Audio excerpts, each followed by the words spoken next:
Masarap kahit sa anong panahon. Tara, samahan niyo ako magluto ng sopas. Maglagay ng butter, kahit anong butter pwede. Isunod ng sibuyas. Isunod natin ng bawang. Mix mo lang, then after ilang minuto, isunod mo na yung hotdog. Kahit anong hotdog pwede.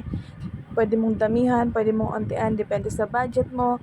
Ayan, hintayin lang natin na medyo maluto yung kaunti yung hotdog. Huwag natin gaano i-overcook. Then, isunod mo yung corned beef.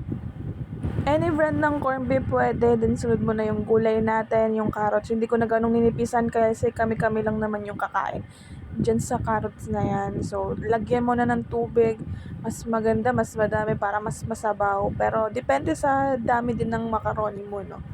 And then, mix mo lang, pakuluin mo lang. And, wait ng ilang minuto, ilagay mo na yung maglagay ng cubes. Ilagay mo na rin yung ating macaroni.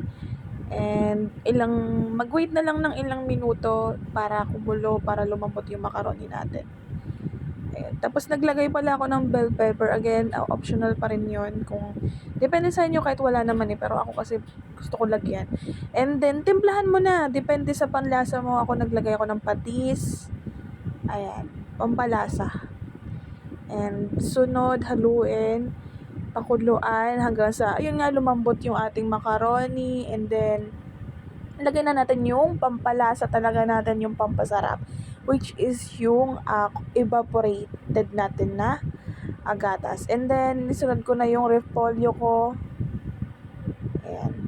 Punong-puno na talaga yung kaserola ko. Kasi wala kami malaki na kaserola. And then, ayan yung finished product.